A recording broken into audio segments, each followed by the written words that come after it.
जी, आज ये election commission की पेशावर हाई कोर्ट के फैसले के खिलाफ जो अपील है उस पर आज समाअत जब शुरू हुई तो पहले इलेक्शन कमीशन के वकील ही रोस्टम पर से मखदूम अली खान ने दलाइल का आगाज किया। उन्होंने बताया कि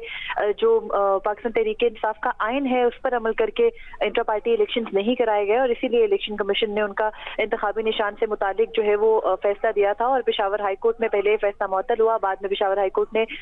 दोनों फ्रीकेन को सुनने के बाद ये फैसला सुना दिया, लेकिन जो पेशावर हाई कोर्ट का फैसला था उसमें भी जो है वो कुछ खामियां हैं, जिसके बाद फिर बेंच की जानिब से सवालात शुरू हुए। चीफ जस्टिस काजी फरीसा ने ये कहा कि अगर इसको ब्रॉडर पर्सपेक्टिव में देखा जाए तो फिर अगर पाकिस्तान तहरीक इंसाफ का जो बल्ले का निशान है वो तो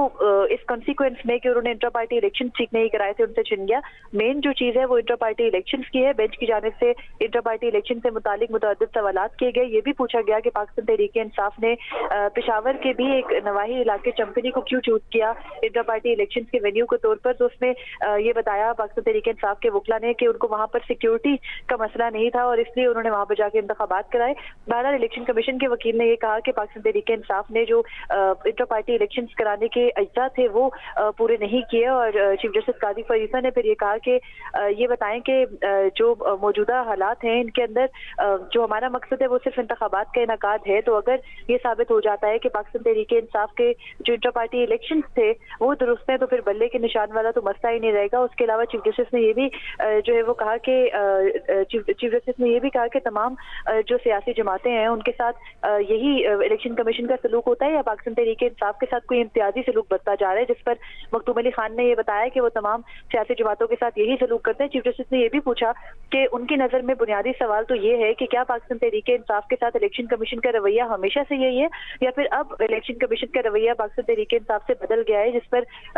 जो इलेक्शन कमीशन के वकील है उन्होंने ये बताया कि जब पाकिस्तान तहरीक इंसाफ हुकूमत में भी थी तो उनको इंटर पार्टी इंतखाबात कराने की हिदायत की थी, बार बार नोटिस भी जारी किए थे, इजाफी वक्त भी दिया गया था, लेकिन पाकिस्तान तहरीक इंसाफ ने इंतखाबात अपनी हुकूमत जाने के बाद कराए और उन इंतखाबात में भी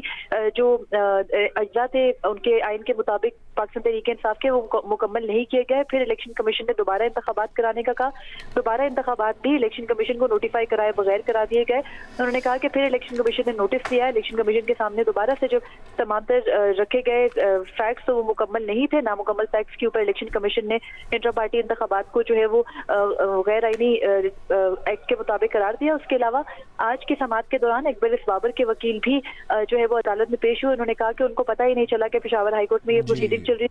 इससे पहले पाकिस्तान तहरीक इंसाफ के वकला ने